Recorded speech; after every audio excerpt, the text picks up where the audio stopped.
Well, let's get back into some people who are not exactly feeling the holiday spirit, already feel like they've been left with coal in their stockings, and that would be the Cougars of Washington State, because today we found out, just on the heels of the fact their quarterback is heading into the transfer portal, now their head coach is gone as well. So they have 22 players who have left the program and no head coach going into their bowl game. Jake Dickert electing to take the head job at Wake Forest. And I don't know how long this was brewing. I don't know if it's something that people up in and around Pullman were anticipating. It sounds as though this took the team by surprise, as players who were reached out to said, haven't heard anything from coach. This first we've heard of it. So obviously there's a lot not to like about this time of year in college football: coach movement, player movement, transfer portal, stuff like that. But beyond any of that, I thought it was something of a coup that the Cougs were able to keep Dickert with the realignment last year. Yep. And listening to him talk about loyalty and things like that, obviously coaches are at the end of the day going to do what's best for them. But some of the things that he had been talking about recently made it sound as though he's still in it with the Cougs, and that's not the case anymore. And that's going to be a really tough pill for the Cougs to swallow. I think he had things going in the right direction despite them being one of the teams left out in the cold when all the realignment hit. And now I don't know where they turn. There are some reports they could even go back to their offensive coordinator who left, Ben Arbuckle, and give him the head job. There's even speculation that John Mateer could follow him back to Washington State if that were the case. But before we figure out who the next man is going to be, the state of Washington State athletics is not good right now. And I don't know when it's going to get better. There certainly isn't any writing on the wall to indicate it's going to anytime soon. Yeah, I think the reason that you got to keep Dickert last year was because of how the season ended. You started off hot and then you end 1-6, right? There was a point where you were 5-0, and then you get absolutely steamrolled. And it kind of felt like as soon as they knew that Cam Ward was kind of starting to sniff around and look at other places along with other players, that's kind of when it fell apart. This year, you had a skid at the end of the year. There's no reason that you should have lost to Oregon State. You know, it didn't feel like Dickert handled the end of the year well, or at least the Cougs in general. So that instantly starts getting people's antennas up of like, okay, that means this guy might be leaving. And obviously all eyes were on Mateer, right? He seems to be the prize. Someone is going to offer him a bag. And by all likelihood, it sounds like Oklahoma has done that. I don't blame Dickert here. And I think Washington State fans can be upset. Oregon State fans were upset last year when Jonathan Smith left. I think the worst thing for Washington State fans is the timing, and you can be upset about that because some of the hires that you would have went and tried to get, the Idaho coach, Eck, he's already gone to New Mexico. The OC that was at UNLV, who was running the go-go offense, he's already taken a job. He's now down at Sac State at the FCS level. Would you be able to pull that guy up? I don't necessarily think so, because there's smoke around Sac State becoming a Pac-12 team. So why would you leave one Pac-12 team for another, right? So you can be upset about the timing, but to be upset with Dickert in him leaving, I think is foolhardy. Yeah. This is your lot in life now. And to be honest, it kind of was your lot in life, just from a slightly better perch. And you know what? The other thing that, and Isaac brings this up all the time, there's a lot of evidence to suggest that it's true. People in the text line pointing out that WSU, as you said, really took a dive in the last month of the season. And that usually starts to happen when coaches' eyes aren't on the ball anymore, when they're starting to look around at what their next gig is going to be. And when the players are too. 100%. And so you have greener pastures, other places, and like it or not, that's the landscape for the Cougs right now.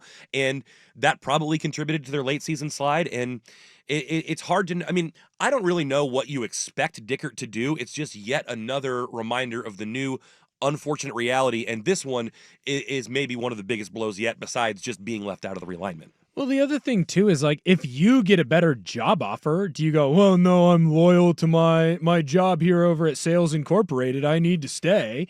Like, if you get offered more money in a more prestigious role, you do go it and leave. Yeah. And so should Dickert. And I get it. It's sports, so it's different. So we feel like he should be, he should be a Coug. He says he wants to be a Coug. He has to say those things. That's his job, because he means those in the moment that he says those things. But the minute that a better job opens up, of course he leaves. Of course he's going to take it.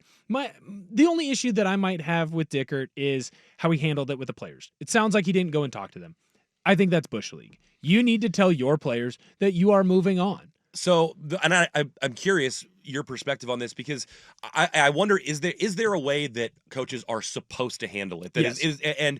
and is this time of year? I mean, I don't know if Washington State's already on break, if they already had their finals. Maybe you can't get the team together because people are already home. They're prepping for this bowl game. Oh, that's right. They have a bowl game they're in a week. Yeah. Yes. If they were if this was Oregon State and he bounced out this way, I wouldn't feel I might lean a little more his way, but again, have a Zoom meeting. Teams do it all the time. You can get him in the conference room for a Zoom meeting from Jake Dickert. Be like, hey, guys, before this breaks. And even sending a text would be better than sending nothing. There's a team group chat. It's super easy to do it. And here's the thing, guys aren't going to rip you. Guys aren't going to jump up there and yell and scream. That's never happened. Again, D2 level, it's still a pretty decent barometer of how it's supposed to be handled. Well, the structure is similar and the hierarchy is similar. And just like in D1 and D2, people leave for different jobs, better jobs, ones that get them more money, more exposure. All the time. Never once did I have a coach that wasn't fired say where they were going. You don't have to sit up there and cry. You don't have to sit up there and say, I love you guys and I didn't want to leave. You just tell them where you're going. Mm-hmm. And if you're the head coach, I understand, especially with the timeline now, you might not have the opportunity to tell the guys like, hey, if you need to have a meeting with me, if you want to have a meeting with me, you can have it. I'll be in these places. But most of the time, you just have to handle it a certain way. And that is, I am leaving. I have a better opportunity for my kids, my family, and I'm going to do that. And I'm going to take that opportunity. Most of the players are going to go, yep, I get it. The players that say they don't get it are the ones that are probably never going to have that opportunity. Or they're the few, the proud, that are so locked in on WSU that they've wanted to be a Coug for life. They know it's the only spot that they want to be, and they wouldn't feel better anywhere else. And even in like just let them know you're going. But also like in 2024, that type of player almost doesn't exist anymore. Not because people don't care about the place that they are, but the norm is now continue finding the spot that's a little bit better. And it's not, I signed up for 4 years. It's I signed up for right now, and we'll see what comes later. And that's kind of the new landscape. And if you're, like, here's the thing. If you're a Cougar fan, you're upset about this. Totally get it. Guess what? With your OC leaving and you firing your defensive coordinator, you're going to do the same thing to someone else. Mm-hmm. And it sucks. I think it sucks more for Coug fan because it's Wake Forest. And 2 years ago, you were better than Wake Forest. WSU at one point was a better job than what Wake Forest is. Well, and throughout a lot of this season, WSU, even though an outside shot, was a more likely playoff candidate than Wake Forest. And we just got this on the Vancouver Ford text line. A better playoff chance, Wake Forest or WSU? It's Wake Forest. Because if Wake Forest wins their conference, they're automatically in. No offense to WSU right now. Here's the thing that I don't think most people understand about the playoffs and this WSU team. If WSU didn't get into the top 12, they weren't making the playoff. If, let's say, WSU lost that game to Oregon State, but they don't lose any other games, so they end up at like 15, and UNLV beats Boise State, and UNLV still ends up at 16. UNLV would be the group of 5 team in the playoff because right now they're treating WSU and OSU like they're independents. They don't get a Power 4 or Power 5 automatic bid in the Pac-12, and they technically aren't a group of 5 seed either. So the only way for them to get into the playoff is being basically 11 or better. And you're not going to do that at WSU. You just aren't. To have the schedule that you would need in a special season, which for 80% of this year, it was a special season because you had a special quarterback and a defense that was playing at a level higher than what you expected out of them. You weren't in the conversation because of your lot in life. You might get a slightly better lot when you combine with the Mountain West and you become a group of 5 conference, but I would still rather take Wake Forest's spot where if they win the ACC, they're in no matter what, than a Mountain West team where it's like, hey, yeah, we won our conference, but we still have to hope that Tulane isn't rated higher than us. We have to hope that Memphis isn't ranked higher than us. So that's just kind of where I fall on it. Some good thoughts coming in on the fan text line, 503-864-6326. We'll get to some of those next and continue this conversation. What can we fix in college football. None of it is easy, but are there certain things that we can do that will make things a little bit better with very little tweaking? We'll discuss that coming up. But first, Schultze has the SportsCenter update. Now, from the Fan Sports Desk, a SportsCenter update on 1080 The Fan. First on the Fan, huge news in college football. Just a couple of days after Wake Forest head coach Dave Clawson steps down, Washington State's Jake Dickert heading to join the Demon Deacons to take his place. He was 23-20 over 4 seasons in Pullman, including an 8-4 record this season.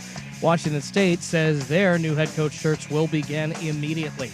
Oregon head coach Dan Lanning named one of the 5 finalists for the Dodd Trophy Coach of the Year. Other finalists include Arizona State's Kenny Dillingham and Notre Dame's Marcus Freeman. Big news for Colorado. They have grabbed former Liberty quarterback Caden Salter from the transfer portal. The dual threat player had 1 season of eligibility remaining, and he's going to compete with 5-star recruit Julian Lewis to succeed Shedeur Sanders under center. Bowl season continuing right now in college football. Right now it's the Boca Raton Bowl, and later on you've got the it is the see if my screen updates here. The Art of Sport LA Bowl. Want to get that sponsorship right. The second quarter, James Madison and Western Kentucky tied in the Boca Raton Bowl, and you can watch UNLV take on Cal in that Art of Sport LA Bowl coming up at 6 p.m. on ESPN. More sports scores and stories in 30 minutes. I'm Schultze at the 1080 The Fan Sports Desk. Listen live or on demand on the Odyssey app, the Fan's desktop player, or tell your smart speaker to play 1080 The Fan. Do it every morning. Dirt and Spray. Weekdays 6 to 9 a.m.